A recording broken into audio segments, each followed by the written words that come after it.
Good afternoon or good morning, wherever you are, but definitely good day. We are right now in the weeks between Purim and Pesach. We concluded Purim, we're coming to Pesach, we're in the middle.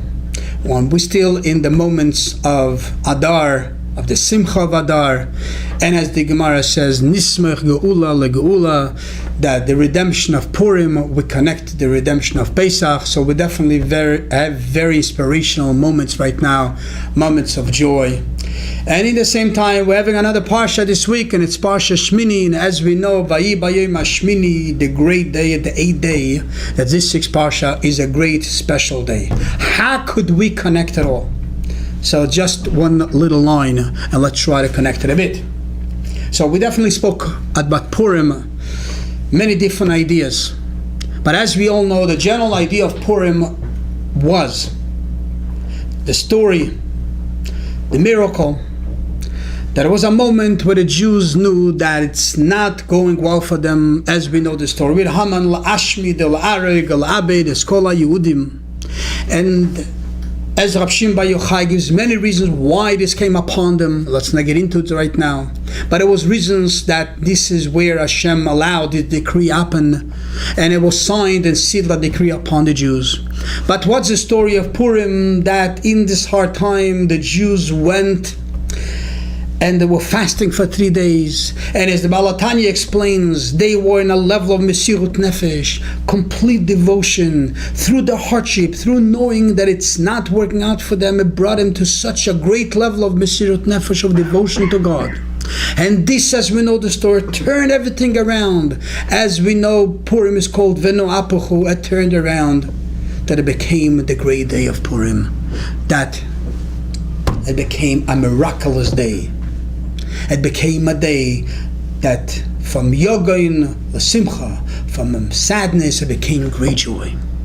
But the in-between time was that special moment. What I mean, the in-between time was a very hard time, but in that hard time, in that hard moment, aroused by everybody, aroused by all the Jews, the Pinta Liyid. The Pinta Liyid means the Neshama, the soul, the Yechida, their Mesirut Nefesh, the devotion. And when that Pinta Liyid gets aroused, it turns everything around. It became a day of Simcha. And this is exactly what we're having in this week's Parsha.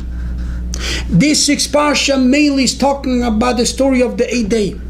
And as we know what's the story of the 8th day, that's the story that anointed the Mishkan. And it was on Rosh Chodesh Nisan, the first day that Aaron took over to be the high priest.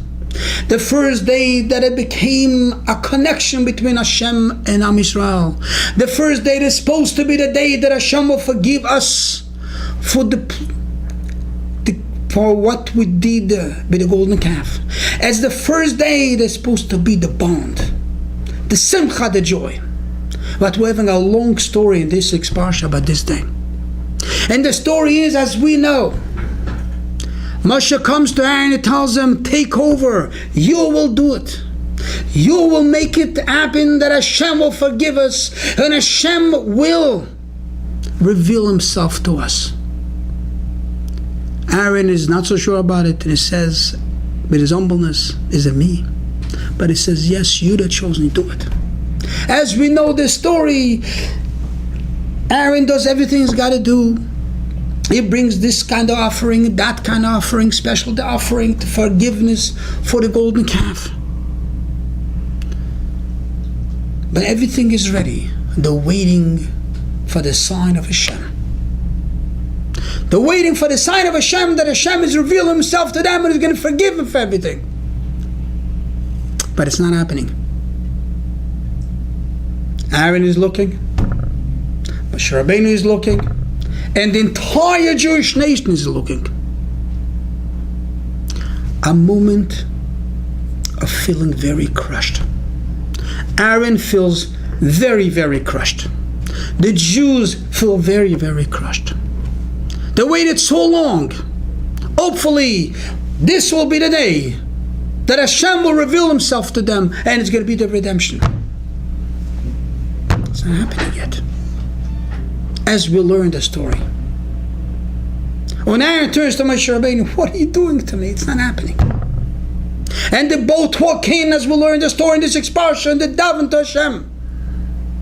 As they said, a famous pasuk, V'noyam Hashem Elokeinu Aleinu U'maseh Yedeinu Koino Aleinu U'maseh Yedeinu Koroneu, in Psalm 19 Tehillim, the famous psalm of Moshe Rabbeinu.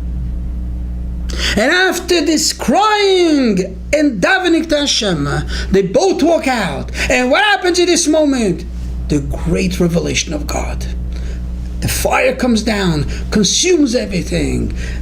Hashem opens himself up to the people. He forgives them. And as we know the story, everybody becomes the great simcha, the great joy. It becomes the great joy of the 8th day. But in order to get there, is a moment in this day itself, feeling crushed.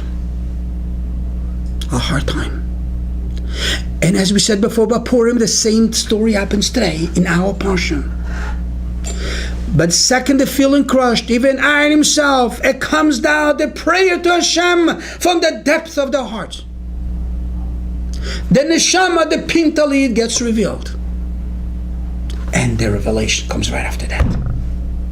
And with this, we walk in now to the month of Nisan.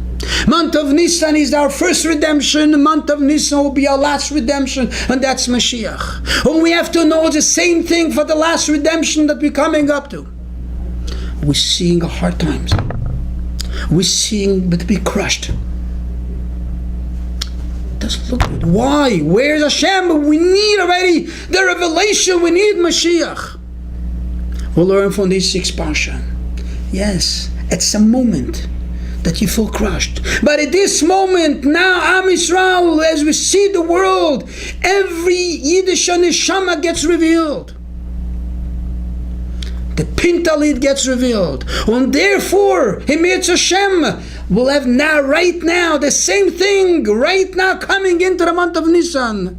We're going to have the same idea of after the moment of our Mesiras Nefesh, our devotion, our pintalid gets revealed. We'll have the Geula Emetz Hashem this year. Benisan Nigalu or Benisan Asidin Lego. We should be redeemed immediately from our galus with Mashiach Tzidkenu dancing in Yerushalayim, and we'll be celebrating our Pesach with Mashiach, with our Rebbe in Yerushalayim and Beis Hamikdash. Every of all a good Shabbos.